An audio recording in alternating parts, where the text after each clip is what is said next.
Bears Nation podcast. It is Tuesday, January 11th, year of our Lord 2022. And our longtime national nightmare has ended somewhat, partially.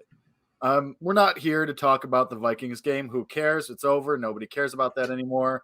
Old news. Yeah, they lost, whatever. Bears on the season, 6-11, blah, blah, blah, whatever. Who cares? Big news is yesterday morning, Monday, and you guys all know this, you're here for a reason. Matt Nagy and Ryan Pace have been fired, but doesn't really even matter because you have the king clown, the stooge, the just absolute buffoon that is ownership, that is George McCaskey still running the whole operation, running the ship, steering the ship, which may as well be the Titanic with him running it. So a little bit of good, a little bit of bad. We're going to get into the just absolutely bananas bullshit that came out of George McCaskey's mouth yesterday. But, hey, man, it was a good 4 hours that we got to be excited to be Bears fans again. Was it 4 hours, 5 hours, something like that? It was a good range. Around 8:30 Central Time that it was announced Matt Nagy and Ryan Pace were fired, which actually that was a roller coaster in and of itself because first the chef to tweet Matt Nagy has been fired. Right. And then we're all sitting there like, okay, is there going to be a follow-up? Like, is Ryan Pace staying? Is Ryan Pace going? What's happening? And then I think, well, let's say like 15 minutes later or so, Schefter again, Ryan Pace has also been fired. Party in the streets, get naked, get crazy. Like, we're going streaking. Like, it was awesome. We had a great time. And then that was about 8:30. And then 4.5 hours later, George McCaskey ruined it all. Dude, I woke up a little bit late too that day, so like I didn't even get the full 4 hours. I got like just a few hours. I woke up and I saw the tweets. I texted you, and I was waiting. I was waiting for a Kevin Lepke response. I'm waiting. I'm sitting at work. Okay, time's going. And then like an hour and a half later, this idiot wakes up. He's like, "Oh my god, yeah, dude, where you been?" But I mean, no, yeah, it was short-lived. It was very short-lived, and you have reasons to be like legitimately worried, and we're going to break that all down. We have clips that we're going to pull up from that press conference yesterday, the most important things that were said, most of it being bad, if not all of it being bad. And it really makes you worried about, well, now what happens? Because you fire Nagy and you fire Pace, and then just 4 hours later, you're reassured that you're going to get an exact replicate of what just happened in the previous 11 years. You're going to get an exact replicate of what just happened. You know, things don't work out. All right, let's go back to the drawing board. George McCaskey makes the decisions. Is he going to get it right this time? And I'll lead with this. And I texted you this. I said, the Chicago Bears have to get extremely lucky. Why did they have to get extremely lucky? Because the only hope that you have as a Bears fan regarding this organization and how this is structured and how decisions will be made is that, you know, once the hiring process is over and this mess has concluded, and there are changes to the hiring process that we do have to discuss. Bill Point has been brought in. Tanisha Wade, who is, you know, an important factor when you talk about will they be hiring somebody of diversity. That's something that's very important to George McCaskey. And then Soup Campbell, who is arguably the most important or the most connected person of those people to the players. So that's arguably the most important one. I would say it is. And the reason why is because it feels like with this organization specifically more than other teams where, you know, the owner is very involved in you know, team affairs, and obviously George McCaskey is not, for better or for worse. There is a disconnect between ownership and the players. And I think that can be, you know, harmful when you're deciding who the head coach and who the GM could be, because you don't know what the culture of the locker room is. You don't know what is going through the minds of the players who are going to be here. And that is an important thing to know when you're deciding which coach and GM are going to work best with your team going forward. So I think it's very important. Lamar Soup Campbell is involved in this process. But the reason I say they have to get lucky is because if they do, 1 in a million chance, I mean, it's obviously not that low, but if they pick the right GM and head coach, those are your guys. And you know that George McCaskey will not have a say in anything. All that crap about him saying, oh, I think Justin Fields should be the starter, apparently not true. And I will believe that after what I heard yesterday. Well, Ted Phillips, solely on the stadium. I think if you hire the head coach and the GM, the right guys, you are lucky enough that those guys who are just fans and not football evaluators are out of the picture completely, and you don't have to worry about them. The only time you have to worry about them is right now, so they have to get extremely, extremely lucky, and right now you don't know if they will. Yeah, so here's the thing. Like, there's so much, like, there's so much of a news dump there. Like, it's just like so many different things. Like, first and foremost, I think is something that we need to address. Like, Ted Phillips is not as involved. He's still going to be in the Right. room. He's going to be negotiating the contracts or whatever. But the important part, I guess, is done, and that he's not in the chain of command, at least not fully anymore, which is good. So I'll take that, I guess, as a small win. I will say, George McCaskey, what he did get right was getting Tanisha Wade and Soup Campbell in this little panel here. That's very important. I know some people are kind of iffy on that. The Soup Campbell one's very important because he's the most plugged in person in that locker room. Mm-hmm. I was reading something today, I think it was on The Athletic, that Soup Campbell's office is directly in between the locker room and the cafeteria. So he's in like the middle of the social hub of where players frequent the most. So you want a soda, you got to talk to Soup Campbell. And I forget I forget who wrote it. It was either John Greenberg or Kevin Fishbane, but they said every time they were there, some player, at least one, was in Campbell's office. Huge. Great. So he knows what's going on in that locker room. Tanisha Wade, I know people are going to be kind of hung up on the, entertainment director title. The important part is the diversity factor. Like, that is what she has a whole hand in. That's like her big thing. And it's not like it's just some random woman they plucked off the street. She's worked with the Bears for a long time. She played college athletics. It's going to be fine. So that, I think they're approaching that the right way. Obviously the Bill Polian name is the name that pops.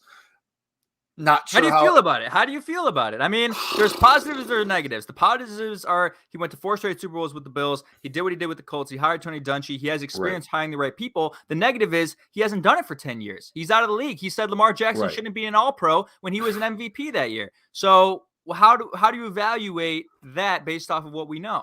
Right. So that's why I'm so back and forth on this Bill Polian thing, because, okay, on one hand, yes, you frequently hear his name as someone who is reached out to by multiple organizations every year. Yeah. His name pops up every year. Whether he's as involved with those teams as he's going to be with the Bears, I don't know. I mean, we know he's going to be there and be in the room and be used as a point of reference for George McCaskey throughout this process. Is he going to be like, okay, this is your guy, like it was with Ernie Accorsi? We know how that turned out with Ryan Pace and John Fox. I don't know. Right. And that remains to be seen. We're 24 hours. It's been 24 hours since the press conference, so we're very reactionary right now. Obviously we're upset. Obviously what we heard was not great. Some was okay. Some was really bad, but I mean, I don't know. But to your original question, the Polian thing, I don't know. You can't, there's no way to know because he went to Super Bowls. Yes. Okay. He said he said that Lamar Jackson should be a wide receiver. It was obviously wrong. To his credit, admitted he was wrong after the fact. I don't know. Until I see, like, if it turns out that he ends up hiring one of his friends and tells the Bears to hire one of his buddies, then we're going to be pissed. If it's a objective process that it's actually, okay, Bill Polian had this opinion on this person and this is who we ended up hiring, so on and so forth, blah, blah, blah. Okay. I on the other hand, he's 79 years old and he hasn't been in a front office in 10 years, like you said. So it could go either way. It really, really could go either way. And I don't know. I think the important thing to consider is where his areas of expertise are. His areas of expertise recently haven't been with drafting players and been with, the recents of football and, all the things he said about Lamar Jackson. His strengths are hiring the right people, getting the right people in the building. And that's what he was hired for. He's not the GM. He's not going to, he's not going to tell Justin Fields to be a wide receiver. He's not going to be drafting the next players. He is just a hand to help you find who is going to be a good leader for your team. And that's something that George McCaskey expressed.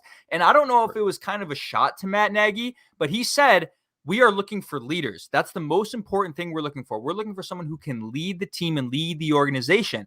And that it's weird that he would say something like that because I thought that was the whole thing about Matt Nagy. Right. He was supposed to be the leader, and that's why you brought him in. And, he was only calling plays for 1 year in Kansas City, but he's the leader, and this is what we like about him. And apparently that wasn't true. So you really have to be true now when you're saying you have to find a leader. But the hope that Bears fans have when it comes to Bill Polian and when it comes to the other people that are in the office is it's not just George McCaskey, Ted Phillips, and another name now. There are people who it's a checks and balances system now. All right. If Bill Polian and George McCaskey come in and say, hey, we really like X person, whether it be Ed Dodds, Morocco Brown, and Lamar Soup Campbell says, you know what? I actually like him a lot too, but I'm not sure how compatible he will be with the players. That is where you start to see the checks and balances come in. And that's why this hiring process is different than in years past, to a certain extent, and why you may have a little bit of hope that this is the time that they get lucky. Now, at the end of the day, you're still not happy with the organizational structure. People are still not content with the fact that the president remains the president and the president is still not involved in football operations. I mean, he has completely removed himself from all football operations and is solely building a stadium in Arlington. And it's just about a lock to happen based off of everything we heard. I mean, you can pretty much assure that they're going to do it, right? They're going to try, yeah. They're going to try their hardest to do it, and I imagine they'll get it done. But the most important quote of the day, arguably, was what George McCaskey said about himself, not as a football evaluator, but as a fan. We'll play that for you now. Hey, George, how would you articulate your current belief in Justin Fields? And then the next part of that, would you like to see him get involved when this reaches maybe the coaching search process? Would you like him to get to know some of these guys before you make that final decision? Well, I'm just a fan. I'm not a football evaluator. And as a fan, what I see is a dynamic player with a lot of potential, a lot of ability, a lot of heart, and a strong work ethic. So we're looking for a general manager and a head coach who will develop not just the quarterback position, but the talent around him and establishing a strong defense to help the quarterback to bring the Bears to success. So there you have it. The owner of the football team who ultimately, and this is what he said just a few minutes later. As I said, ultimately, the general manager will report to the chairman, and the decision on the hiring ultimately is mine. So the decision on the hiring is ultimately yours, but you're not a football evaluator. You're a fan. So how does it feel if I told you externally to someone who just arrived on this planet and just decided to be a fan of the Bears that the owner of the team is a fan? I could be the owner of the Chicago Bears because I'm a fan. Everyone listening to this podcast and watching it right now, Shane, everyone else in the chat, I am Skox, everyone else in the chat, you are the same as the owner of the Chicago Bears because you are a fan and so is he. That to me is baffling. It's mind-boggling. Yeah, I mean, that's basically like as if me or you were doing this process. It's, yeah, I mean, okay, so the big point there is the Justin Fields thing. He didn't really commit to Justin Fields. And then he went on to say that Justin Fields wouldn't really be a part of the process of the coaching era, which I don't really have a problem with. I get that Justin Fields is the guy and you think he's going to be, eventual Pro Bowl, all pro quarterback who's going to be the future of your franchise. Fine.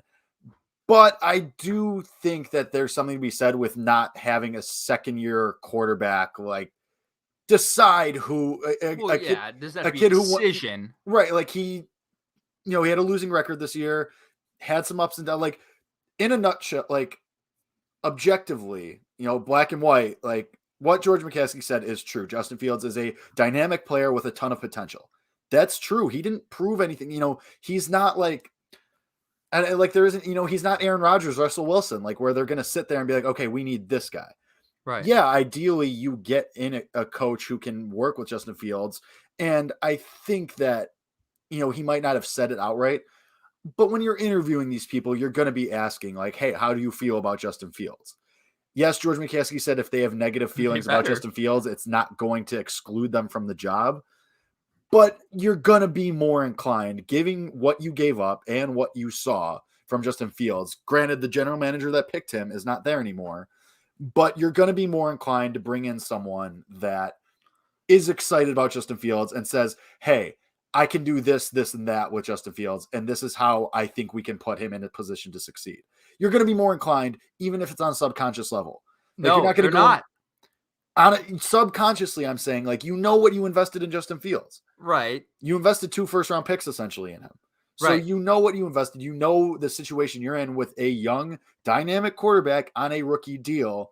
So when you're doing these interviews, if someone says, hey, yeah, like Justin Fields, I think he's the guy, I can work with him for sure. Like, you're going to be more like, okay, yeah, this guy is probably our guy.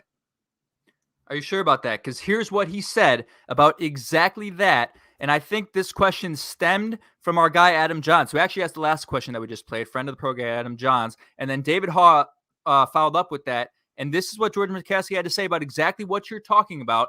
Does it have to be a prerequisite for Justin that the GM or head coach has to be willing to work with Justin Fields? Let's see what he said. On the offensive side, I would say in the same calendar year. That is the wrong quote. That is the wrong quote. I think it's this. On the offensive side. I don't have it right now. But what he said, I clicked the wrong thing. But what he said was, it is not a prerequisite. It doesn't matter. And he didn't name Justin Fields. He said, whatever the GM or the head coach decide, like whatever they want. And he said, I don't want to play. I don't want to do semantics. You're getting into semantics. I don't want to do hypotheticals. He would not say that the GM and the head coach has to commit to Justin Fields and has to commit to developing him as a prerequisite to them being hired. That is the most damaging thing you can possibly say to a second-year quarterback. And I don't think Justin Fields cares on a personal level, but as far as your commitment to the team and who the general manager and head coach are, that's the most important thing. Quite frankly, I believe what he's saying, and it's not good that I'm believing what he's saying, but think about it. Do you really believe that it was a prerequisite for Matt Nagy that he had to work with Mitch Trubisky after knowing what we know, that after 1 year, basically, he was out on him? He probably said, I don't care. Your plan at quarterback is your plan. It doesn't matter if you want to work with Mitch Trubisky or not. Maybe he's not good, and you can go bring in a Nick Foles. If that's what you want, you have full control over that. It's not a prerequisite. That was by far the most absurd, damaging thing I heard him say. The whole aside from the Olin Kreutz thing, that's the most damaging thing I heard him say.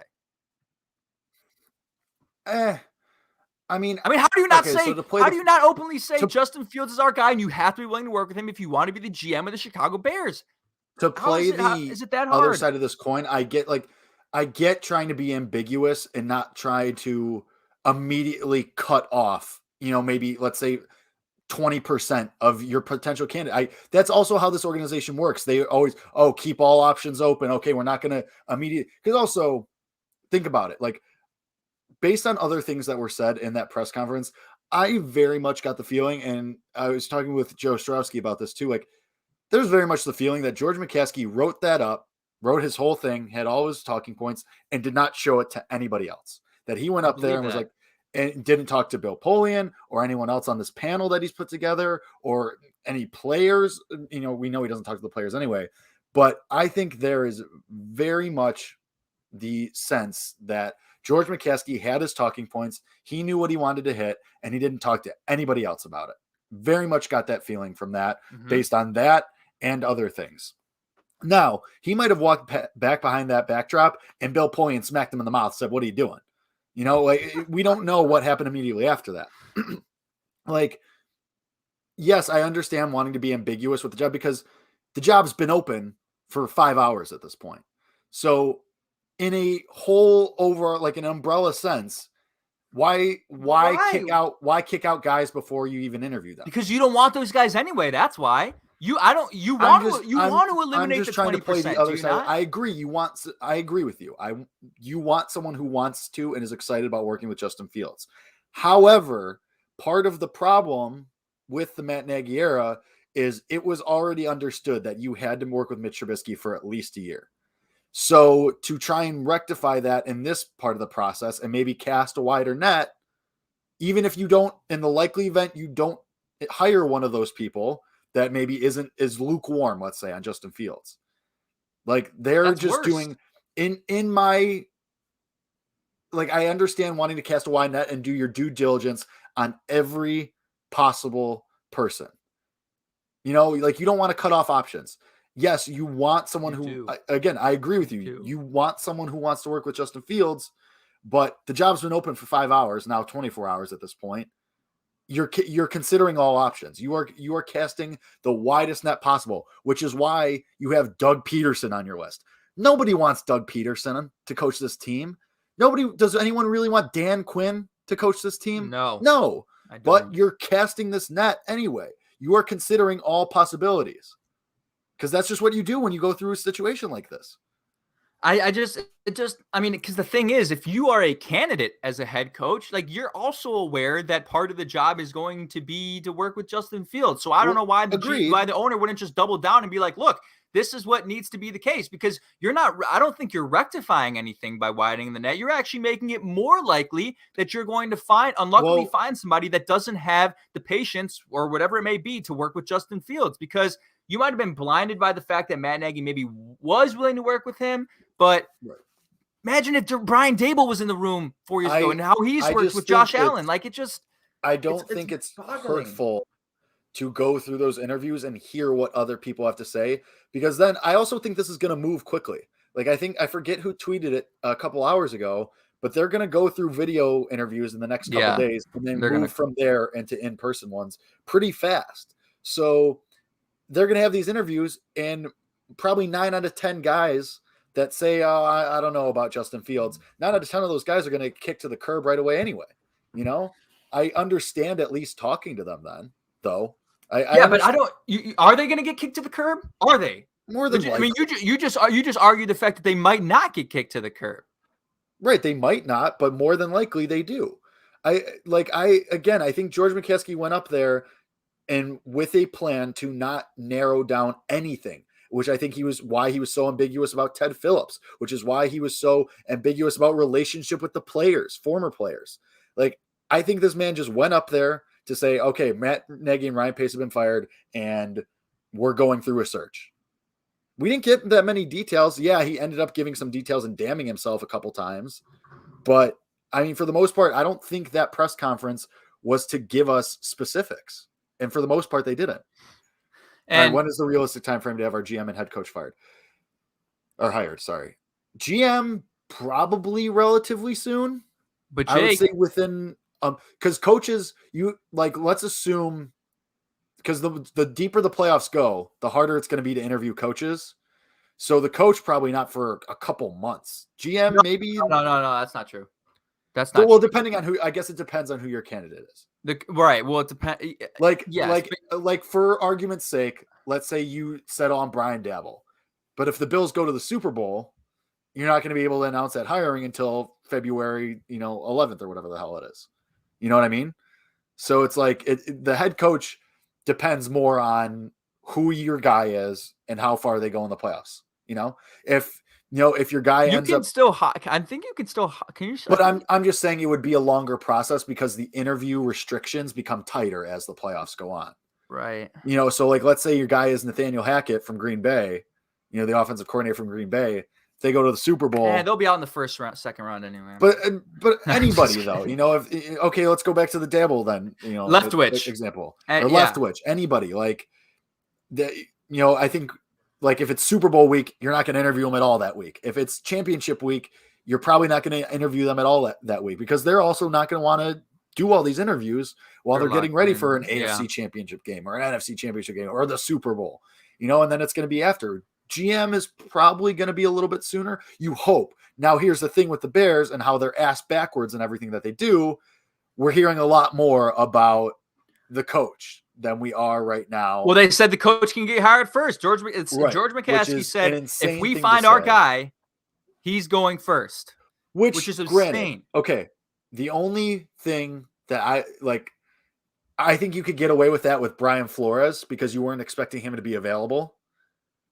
And he was pretty good in Miami. I don't know how I feel about him really because of how he handled Tua. I was shocked, but I was surprised they got fired, but I don't know how I would feel with him on the Bears just because of how he handled Tua at points. Okay. regardless, if it's something like that, or like, God forbid, Doug Peterson, who's available now and not attached to any team. But I agree. I think the GM should come first, but this team is so ass backwards in how they do everything. You could see the coach first. I don't know. But we also have to remember, we can't be as reactionary to this. Like, we have to sit with this information that we have and kind of think through it. Like, right now, we're all having knee-jerk reactions. And the only thing we know is that I think our knee-jerk reactions are valid. What knee-jerk reactions are we having? Because I feel like most of them have been valid. Like, what's a knee-jerk reaction that's like being mad about it, but also like, I shouldn't say knee-jerk reaction, but like, it's hard to speculate on the process when we don't know anything about said process right now. Like, we don't know. All we know right now is that guys are being booked for interviews. That's it. We don't know anything else we don't know shit about crap. Like, we don't know anything right now. Like, all we know is that there are guys that are being booked to interview. Like, right now, all we know is Leslie Frazier, Doug Peterson, Brian Dabble, Nathaniel Hackett, Todd Bowles, Byron Leftwich, Matt Eberflus, Dan Quinn, and Brian Flores are on the list to be interviewed, as well as for the GM side, Morocco Brown, Kwesi Adolfo-Masena, Glenn Cook, Ed Dodds, and Jeff Ireland. That's it. I mean, that's 15 people. That's 15 people total that we know are going to be interviewed. And that number is probably going to go up, but that's it. That's all we know. I mean, we know typically, there's 15 names. I mean, we went over this a few episodes ago. The time frame is usually very quick. It's usually about 1 to 2 weeks after you fire the guy. If the guy's available, you hire him. I mean, that's usually how fast it goes. Now that is for teams who don't fire the GM. I would have to do more research on exactly that process. That's for also hiring a GM. Doing. Well, that is also true. But hiring a GM is obviously that carries more weight, and you have to do more due diligence with who you're going to find to be your GM. But the problem to me is, I'm a little bit worried that they're going to speed up the process and hire that head coach first, because what George McCaskey said, and he said this is a positive thing about Bill Polian when he interviewed Tony Dungy, was he knew in 12 minutes of the interview, Bill Polian that is, that Tony Dungy was his head coach. And they ended up talking for 8 hours about football, which is good. That's a good little nugget when you think about Bill Polian and his willingness to or capability rather to hold interviews. But I'm worried that they're going to get locked in. They're going to find their guy. They're going to fall in love with their guy, and it's just going to be boom, done, over. And then you bring in a GM, and it's just, well, the GM, maybe like he really wants the Bears job, but he doesn't really love the head coach, but the job is too good to pass up. And then you get into more of a mess. And there's people who are arguing the fact that you could end up in a worse situation than Pace and Nagy. And I don't, that would 100%. Be, I mean, do you really think that's a legitimate possibility that you end up in a worse situation than what we were just in? I don't, yeah. I mean, because we also talked about Soup though, and Tanisha Wade, and you have the resources there to prevent it from happening, right? But it's still possible if they hire the head coach first. That's the important part. You have I don't know what the word I'm looking for is, but like objectively, you have the right process started with, like, you've done the right things with getting a panel and getting Polian. So hopefully if you do get a little trigger happy as George McCaskey, you have the people around you to kind of rein you in. It's the right person to get trigger happy about, is what you're saying. Right. But also, like, who knows? Again, he was George McCaskey was very clear about, I still make the final decisions. So even though these people are around, there's the very real risk that he says, no, screw you guys. This is who I want. That's Kevin. That's the thing. We don't know. And that's what I was saying we don't know. We have no idea. Like, is George McCaskey just blowing smoke that the process is changing and that they're trying to do probably, maybe, I don't know. We don't know anything until these interviews start and until more leaks start to come out, or not leaks, I guess, but more information starts to come out about how they're going about the process. Right now, we're all just guessing. We're all just throwing shit at the wall and seeing what sticks right now. And well, I want to also bring up something that you brought up earlier that I kind of shut down because of the Justin Fields argument. I do think it is a relatively good thing that they are casting a wide net. The more candidates you have, the more you understand how much you will like one specific candidate, because then you start to play the comparison game. If you were going into the hiring process with 3 candidates or 13, you're going to understand the discrepancy between candidate 1 and candidate 13 is much greater than in the other situation, the discrepancy between candidate 1 and candidate 3. casting a wider net, people are getting scared by the names coming out. I don't think they'll hire Doug Peterson. I don't think they'll hire Leslie Frazier, but they just want to make sure that they're doing everything they can to really truly figure out who is the different guy of all of the guys that they are interviewing, because that's how you truly know. When the smaller sample size you have, the more reasons you have to believe that there could be a margin for error. Like that's how statistics works, right? The margin of error could be greater if you hire 3 guys versus if you hire 13. So I'm fine with them casting a wide net, and I know people are getting scared every time the tweet comes out from Schefter that they're interviewing this guy. But you have to remember what Jake mentioned earlier is that the first interview isn't even a one-on-one. It's a giant video conference with I think all of them, and then the ones who stand out amongst all of them go on to the next process. So you're casting wide net, and a few of them it's a funnel, and a few of them are going down and then down and down and down. It seems like I can't remember. Do you remember if the numbers were like this last hiring season before Nagy? I can't remember if it was this many guys, but I feel like it wasn't. I would have to, don't quote me on that. If anybody in the chat remembers, pop it in there. But I feel like this has been, and this is only 24 hours past, the time, or a little bit over 24 hours since they got fired. So I'll imagine we'll see more of these names come out before the next few days. Even if it was as many with the Matt Nagy, what led to his hiring, I don't think it was this many names this quickly. Like it was like immediate yesterday, like bang, bang, bang, bang, bang, bang, bang. Okay, here's 5 names right off the bat. Every 10 minutes or something. And now we're already up to 10.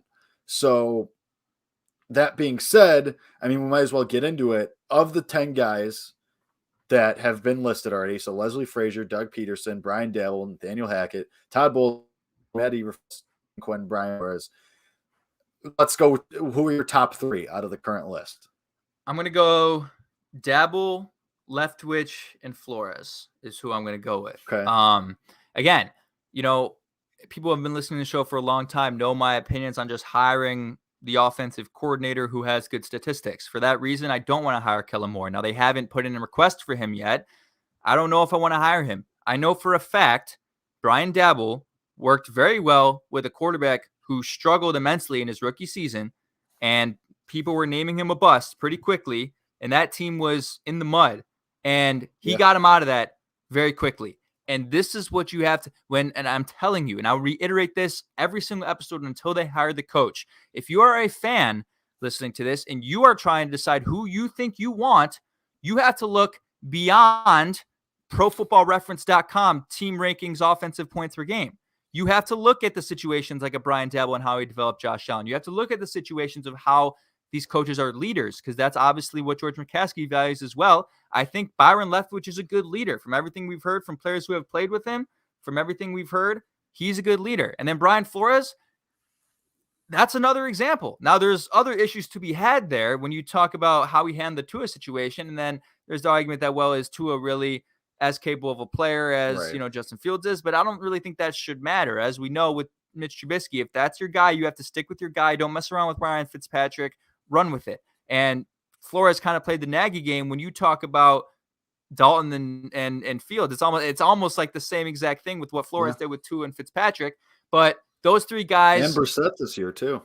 And Brissett, right?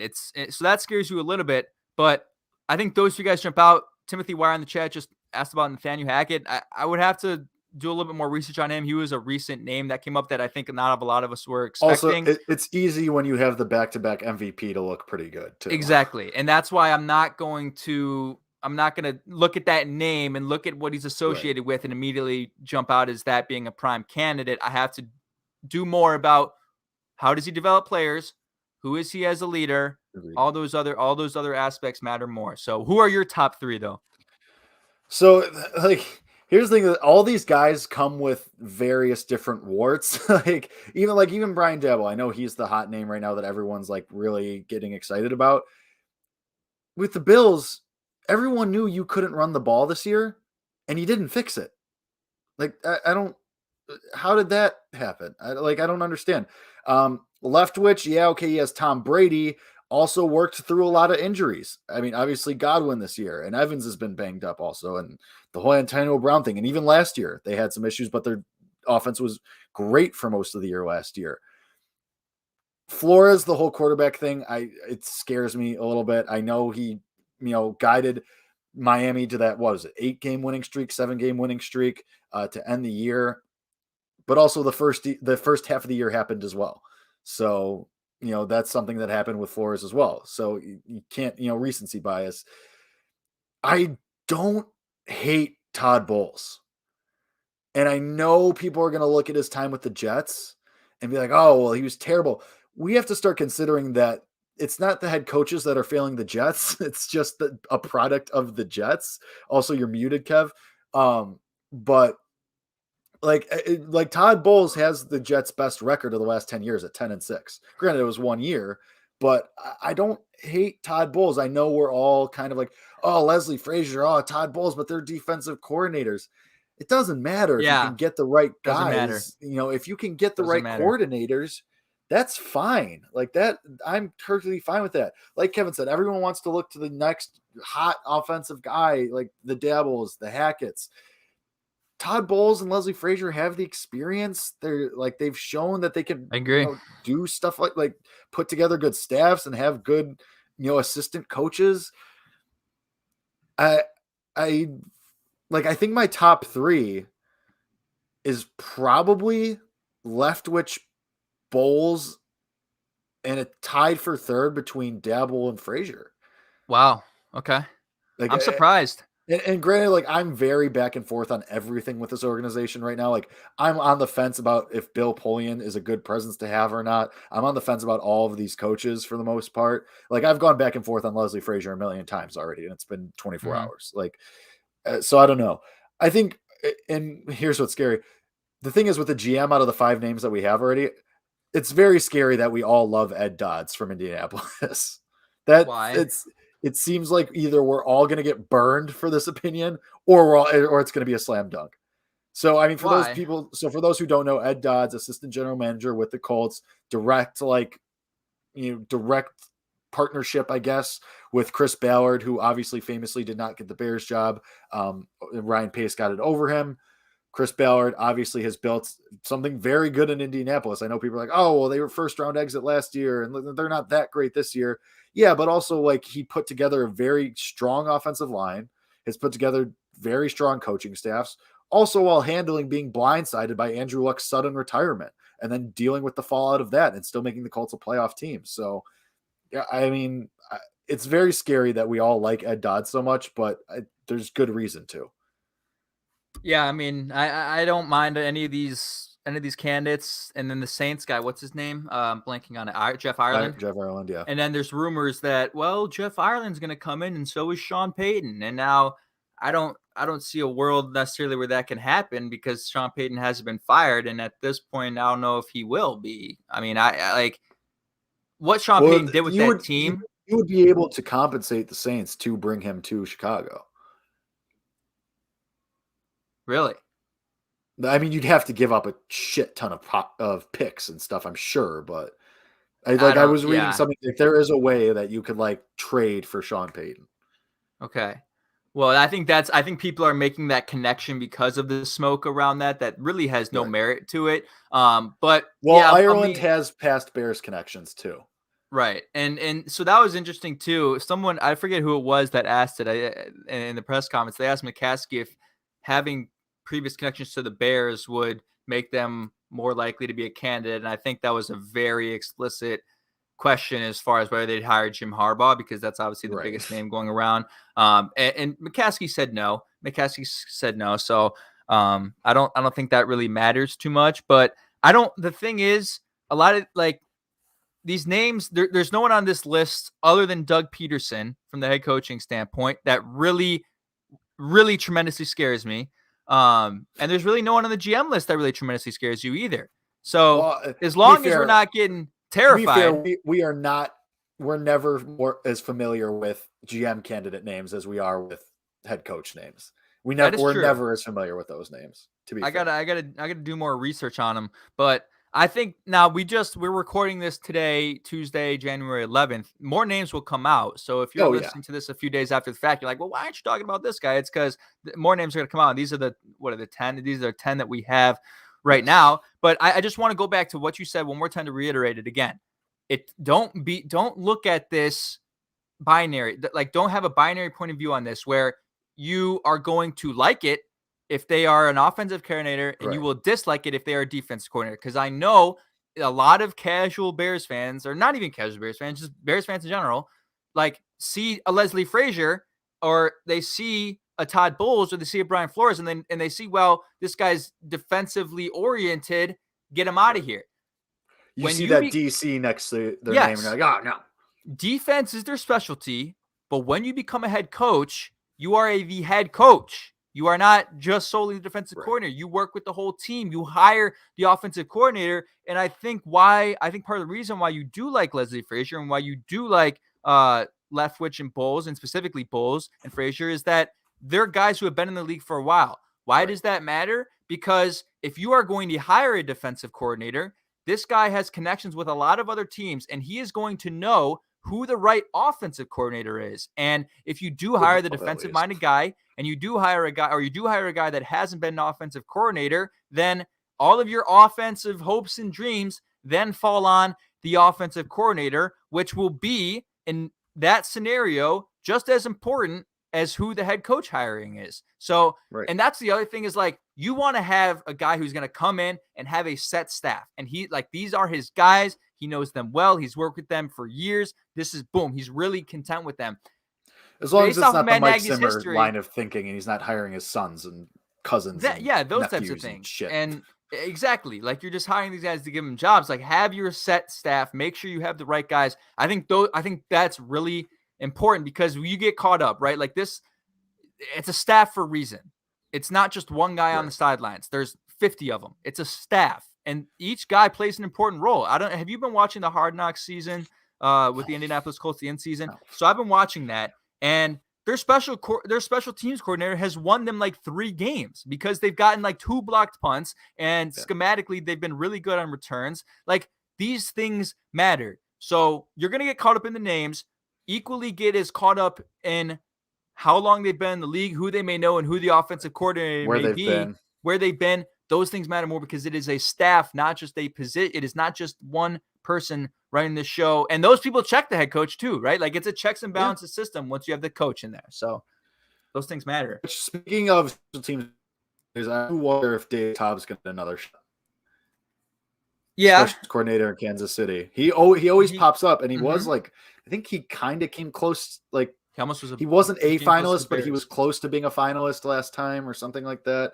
And he's like, his name always pops up too. But like you said, there's going to be more names that get added to this. I'm positive Jim Harbaugh's name is going to come up more than once. Taub, maybe he comes up. There was someone else I was thinking of. Dave Taub. I just said. Okay. I'm sure there's going to be coordinators from the Rams and the Cardinals that pop up. Kellen Moore, you already mentioned his name. I'm sure his name will pop up too. Like, and that's the thing. I think this is far from over. Unless this is it. Unless we don't get like many more names. Like, if we let's say Jim Harbaugh is the only other name that gets added to this list, then that might signal that they have their group and they're moving forward. Then I don't know. I would like to see more GM candidates though. Like, not a ton, but 5 is too few. You got to 5's weight for as important as that position is going to be. Reporting straight to George McCaskey and basically running the football operations, you can't just have 5 interviews, or interviewees, I should say. You got to have more. And especially when 5 candidates from 3 teams, that you need more. That's a good point. You have to ask more, not ask, but you have to interview more people. And again, getting impatient. It's only been 24 hours, not even, but it's like, it's just, I'm sure we'll get more. I'm so on edge that they're going to screw this up. Like, I'm just so on edge, and it's until it's over, and then we'll get excited and we'll get our hopes up, and then probably just be hurt again, which is going to be really infuriating. Well, I mean, that's the frustrating thing that we've talked about before, is you really don't know. I mean, you don't know. You're not going to know for years when it comes to the GM if they've been a good GM or not. I mean, like that is pretty much all contingent on how your draft picks play out and how your free agency pickups play out. I mean, some of those you'll know after year 1 because they'll be rookies and there'll be guys you pick up free agency. But as far as the head coach and the general manager, you're not going to know for 2 years. So, the name might pop out as good. 4 years ago, when they hired Matt Nagy, it was fun in games. Like, you were content with that. You had every reason to believe that it was going to work out. It took 3 years, especially after that first year. Especially after that first year. Like, It's hard. It's hard. So and like that goes both ways, right? And what I mean by that is Packers fans hated the Matt LaFleur hire. Hated it. True. 26th, he had the 26th best offense in Tennessee. Now, again, I think we might have I don't want to credit the Packers in any way, shape, or form, but after 3 years and 3 straight 13 plus I was wins just saying, seasons, at some point you have to assume that it's not just Aaron Rodgers. Like, he has some sort of play in the fact that they're the first team in NFL history to win 13 plus straight games in 3 straight years. You have to assume that that's there. So what I'm saying is you can get very excited about a guy, and there's the possibility you get let down, but you also have to keep in the back of the mind that you could get very upset about them hiring a guy, and there's a possibility that they could work out. Like, you might hate Leslie Frazier, okay? He might be really great. You just don't know. And I think the thing is, like, when people always get caught up in what they've done in the past, right? The Todd Bowles Jet situation, where they've been before. You have to understand that each situation is unique. Each situation is different. And with each organization, either they didn't have the right personnel, either they didn't work well with a certain GM. There's a million different moving factors that I don't think it's necessarily fair to just take your previous experience and like, that has to be a factor. Don't get me wrong. It has to be something you consider, but it doesn't have to be the whole tale. And again, that goes both ways. Just because Matt Nagy had a good offense in Kansas City doesn't mean that he's going to be a good head coach. Like, you can't solely go based off of what they have done in the past. You have to look at those other things as well. And hey, I know that applies to Jim Harbaugh too, in both ways, right? Like, there's different factors. Unless you're Doug Peterson, which we're right. That guy's a stooge. Okay, sure. That guy's a buffoon. Do not hire that guy. We have a Lions fan in the chat. He says, Lions fan here. You guys happy them two are out? Yes. Yeah, we are happy. We're very happy and happy but scared. Should we bring it back to a little bit of optimism again? That although the George McCaskey press conference brought a dark cloud over Bears, I mean, it's fine to be optimistic. Good. It's still good. Like, Kevin, I think what you just said is like one of the smartest things you've ever said on this show. Is that like you have to consider all avenues. You have to consider everything. You can't just get headlong into one train of thought and then just run that off the rails. You have to consider everything. I know as fans we get caught up and we're banging the table for one guy or the other, whatever it is. Like, I think what yesterday showed is that, okay, for 4 hours we were all super excited. Okay, yes, they're gone, awesome. Then the press conference happened and we're back to depression. Like, it's like there's some kind of middle ground to find. Yes, is it not the best situation to have George McCaskey making all these decisions? And yes, did he say some incredibly dumb things yesterday? Yes. Are you still in a pretty decent position from the standpoint of where this team is? Yeah, you have the quarterback. Yeah, okay. You have some decent skill players. Who knows what Darnell Mooney will end up turning into. You have a good core. Like, you have, let's say, intriguing pieces to work with. I think it would be a appropriate word for that. You have an intriguing team. And I mean, obviously that starts with the core. Also, I mean, the team could change so drastically depending on the GM and how they you might get a GM that comes in and says, okay, we got to start selling off some of these pieces so that, okay, next year is going to be a down year, but year 3 of Justin Fields, we're back. Like, that might happen. You might have someone who says, all right, we're going to mail it in next year because we got to start, recouping some assets here. You might. I'm not saying that will happen. It's a possibility. You might see Khalil Mack traded. You might see, something weird happen. Or you'll get a GM who's like, okay, I see what we can make some moves around the margins here, and I can get us back into the playoff picture. And then it's up to the players from there, and it's up to the coach from there. Again, back to the main point of this episode, we don't know.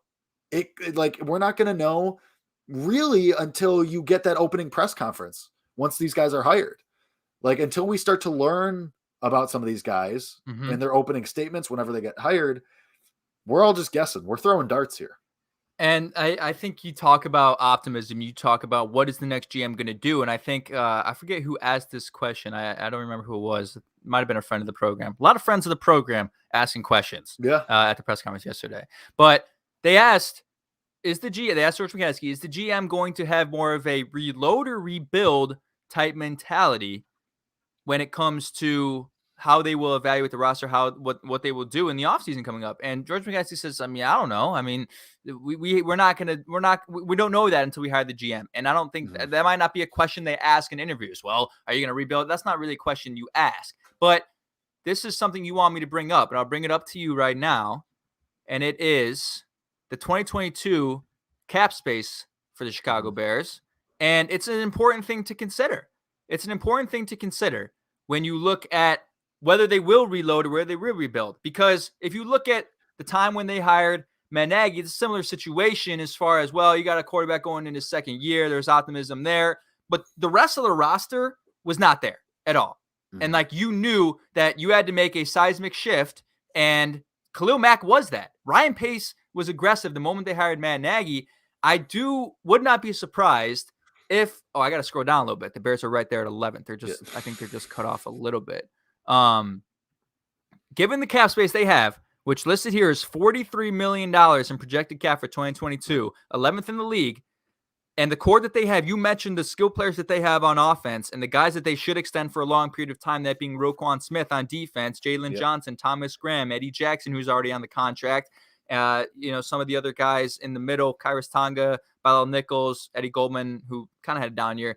Anyway, you have the pieces. Jake, I think there will be GMs, and the GM who is hired will be tempted to say, look, this team was actually a few one-score games away from being close enough to make the playoffs. They have a young core. We cut the right guys. We save enough money in the right areas, and we spend it in the right areas. In the second year of Justin Fields, this could be a 6 or 7 seed in the playoffs. And maybe if Aaron Rodgers leaves, a potential to win the division in the North. I mean, we talked about this all last offseason too. Yeah. Will Aaron Rodgers leave? We just don't know. But what do you think, if you had to make a guess right now? I don't know if it's dependent on who the GM is, but looking at the cap space here and looking what they have available, is it more likely that they enter the offseason with a reload or rebuild mentality? I mean, like you said, it's going to depend on the GM and how they kind of perceive this roster, but you might be able to do both. I mean, if you extend the right guys, get a couple like for example, you don't need a Pro Bowler next to Roquan Smith. You need someone solid. Alec Ogletree was fine. Right. Because Roquan Smith is going to elevate the play of the inside linebacker next to him. Now, like when you talk about replacing Akeem Hicks, it's a little bit different. So it depends. It depends on what the GM thinks. You have the players that can get you to where you want to be, if granted they hit their potential, because you can't do a full-blown rebuild unless you get a GM who's like, okay, I can have this fully rebuilt in 2 years. Mm-hmm. And you then the final 2 years of Justin Fields' rookie contract, you can try and compete for a championship. Okay.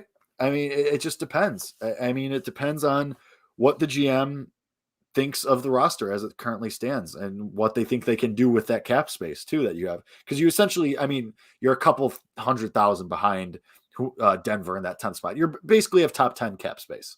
So again, that's kind of like what I was saying a couple minutes ago. Like, you're not going to know really until we hear from whoever gets hired, until they have their first press conference and they start doing things. Right now, we're just throwing darts. Right. I mean, I think they have the ability to do it, and I wouldn't be surprised if they do it because the pieces are there, and it kind of gets you a little bit excited, right? Does not get you a little bit excited knowing that, like, look at the Chargers. Like, although they missed out on the playoffs, that was I don't even know what to say about that game. I thought it was destined to be a tie, and I thought it was going to happen. But I mean, it was okay. We have a really good quarterback. We're going to do a little bit to the roster to make it a little bit better. We're going to get close. And that was a team that I thought should have made the playoffs. They didn't. I think Brandon Staley is still a really good coach, but you're really excited about the Chargers going forward because they gave you an opportunity to make the playoffs this year, and it kind of sets you apart. And now the Chargers are first in the league in cap, and I think if the Bears make the right moves this offseason, cut the right guys, maybe trade a few players, that you could be in a position where you can contend next year, and then your 2023 cap could be enough to where, all right, we have the contending roster. Let's go make those few splash moves that put you over the top and make you a Super Bowl contender. And that's, the outlook for 2023, which I think is, if you had to pinpoint the year like you want to get back into their window, it's probably 2023 through 2025. If I had to guess, is going to be their crucial window, depending on how they act. But again, that's dependent on how they respond this year. I wouldn't be surprised if they trade Khalil Mack. I wouldn't be. I mean, Right.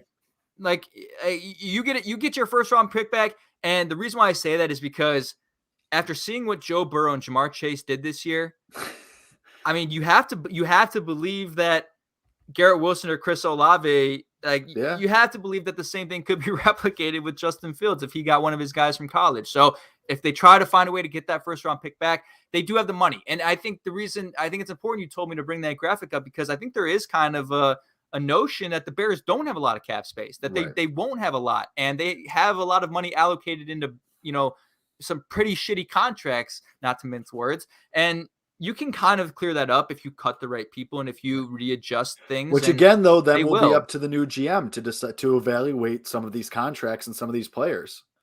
Right, because the new GM has no allegiance to anybody. Right. He has no allegiance to Nick Foles. He does not care. I don't care about Jimmy Graham. He's going to say these things. Right. He's going to say, "Gone, cut. We don't need you." Right? It's a whole new guy with a whole new mentality. And it is going to decide how to make decisions. So, did you purposely try to avoid an Aladdin reference there with a whole new world? Because it seemed like you knew what you were about to say and you avoided it. I did. I was like, that's also just not the right thing to say in that sentence. I mean, it is a whole new world kind of in House Hall-ish. Not really. Okay, never mind. Yeah, you were right. Sort of. You were right. Now, I want to ask you this. How, we knew it wasn't really a possibility. How upset are you that George McCaskey is still the owner of the team? Because he's technically not the owner. He's technically the chairman. Sorry, the guy who makes the decisions, chairman. Virginia's the owner. He's on the board. All that. Because let's play this quote. He said that we are going to evaluate the coaches and the GMs based off their record, based off their performance. But apparently, that does not apply to himself, and Mark Potash roasted him, and here's the clip. How are you accountable for the record that you have? Like you said, it's a bottom line business, wins and losses. No playoff wins, 2 winning seasons. That's not a great record. So how are you accountable for it? And like I said, does that lend merit to the idea that somebody else should be, like a Bill Polian type should be at the top? Yeah, my performance is reviewed by ownership and the board of directors, and ownership has informed me that it wishes me to continue in this role. So mommy said, "Good job. Good job, buddy." Well, and let's also not forget that the members of the board, I think 3/5 of them have the name McCaskey. So all right. Including George. him. Yeah. Great, George. Himself. Good to know that your family still likes you, bud. Yeah, I mean, that I wasn't Better expecting any change there. It's hard to be upset when you weren't expecting a change there. You know what I mean? Yeah, I know. We all knew he wasn't going to step down. I know, but it was just more reminders that they should sell the team. But again, there's people who are very frustrated with George and with Ted and with that press conference. Yes, be frustrated. We are. You just listened to 59 minutes of the show. We're pissed. We're upset. But the reason why I let off with what I let off with is the moment this hiring process is done, whenever that may be, 2-3 weeks, a month, whatever it is, they're out of the picture. He can go sit in his press box and be a fan, or not his press box, his box in Soldier Field and be a fan. And in Arlington Heights in 10 years, he'll sit in his box and be a fan. And the next GM and head coach will make the decisions. So once this is over, you don't got to hear from him for another 350 days. And then does this dumb press conference again in 350 days.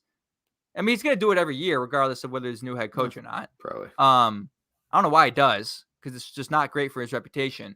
But the positive is you're done with this guy the moment they hire a new head coach and GM, because those guys run the show now. And he has made it very, very clear football is not what he's about. And you can have your opinions on that, but football is not what he's about. He's gone. GM and head coach run the show. And that's a positive. Because would you be more upset if he was involved in football? Probably. Yeah. He doesn't know what he's talking about. Right. Exactly. Yeah. I mean, we're going to find out sooner or later, probably sooner, what the direction of the team is, who your GM is at least, who your coach is probably. And we'll go from there. I mean, obviously we will do episodes as we figure stuff out, as stuff is announced. if there's no news for a week, for 2 weeks, I mean, we're not going to sit here and just look at each other. But as stuff happens, we will be here for you, like we're always here for you, because we care about you. If you don't care about us, fine, whatever. I don't know. We care about you, though. And we care about this team, for better or for worse. So we'll see where that gets us. High blood pressure, mostly. But other than that, it's been mostly enjoyable. And we're going to have fun with this. I think as we start to move farther away from the George McCaskey press conference, it'll be better. It'll be easier to feel better about the coaching search and the GM search. And we can start to get kind of excited about the potential candidates. So we will be here for all of it. Rest assured, when stuff pops, we will be here to break it down and talk about it with you guys. So until that does happen, we love you guys. Thank you to all the listeners, all the viewers. We appreciate you. You guys are the best. Thanks for sticking with us for this season. It was not an easy season, we know, but hey, we had some fun still. We had some great guests. We're still going to have some great guests. And until next time, guys. We have one coming up. Yes. And until then, just remember, bear down, and we are Team Olin Kreutz. Team Olin Kreutz, bear down.